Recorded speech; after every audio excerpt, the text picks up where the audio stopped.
श्रीमद्भगवद गीता। क्रोध करने वाले व्यक्ति को नहीं मिलता कर्मों का फल। शास्त्रों में क्रोध को मनुष्य का सबसे बड़ा शत्रु माना गया है। भगवान श्री कृष्ण ने श्रीमद्भगवद गीता में क्रोध को नरक का द्वार बताया है। श्रीमद्भगवद गीता में क्रोध को लेकर वर्णन मिलता है। कहते हैं कि क्रोध में व्यक्ति खुद का भी नहीं रहता। क्रोध में व्यक्ति अर्थहीन बातें करने लगता है। शास्त्रों में क्रोध को मनुष्य का सबसे बड़ा शत्रु माना गया है। मनुष्य क्रोध में अपना आपा खोकर कुछ भी कर बैठता है।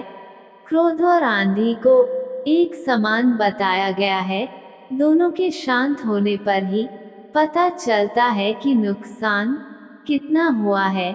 लेकिन मनुष्य के क्रोध का कारण क्या है? भगवान श्री कृष्ण ने गीता में इस बारे में बताया है। तो आइए जानते हैं मनुष्य को क्रोध क्यों नहीं करना चाहिए। भगवान श्री कृष्ण ने श्रीमद्भगवद गीता में क्रोध को नरक का द्वार बताया है। श्री कृष्ण ने कहा है कि जो मनुष्य बात बात पर क्रोधित हो उठते हैं वो जीवन में कभी तरक्की नहीं करते हैं और जीवन में हमेशा दुखी रहते हैं। क्रोध करने से मनुष्य कभी भी सही निर्णय नहीं कर पाता है, जिसके फलस्वरूप मनुष्य का जीवन और भी कठिन हो जाता है। श्री कृष्ण के अनुसार बेवजह किए गए क्रोध से मनुष्य को कोई लाभ नहीं होता है। उसको अपने कर्मों का फल भी नहीं मिलता और उसे कष्ट भोगने पड़ते हैं। भगवान श्री कृष्ण ने कहा है कि क्रोध सभी विपत्तियों का मूल कारण है। क्रोध सांसारिक बंधन का कारण है।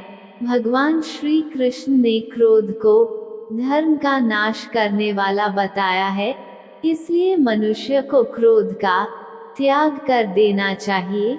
श्री कृष्ण ने बताया है कि क्रोध से भ्रम पैदा होता है। भ्रम से बुद्धि खराब होती है। जब बुद्धि व्यग्र होती है तो तर्क नष्ट हो जाता है। जब तर्क नष्ट होता है तब व्यक्ति का पतन शुरू हो जाता है।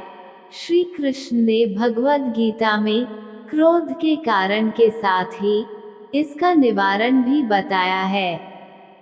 कर्म करते रहें। श्रीमद्भगवद गीता के अध्याय 2 में लिखा है कि मनुष्य को निरंतर कर्म करते रहना चाहिए तथा फल की इच्छा नहीं करनी चाहिए और किसी भी कार्य को करने से पहले उसके परिणाम को जान लेना चाहिए।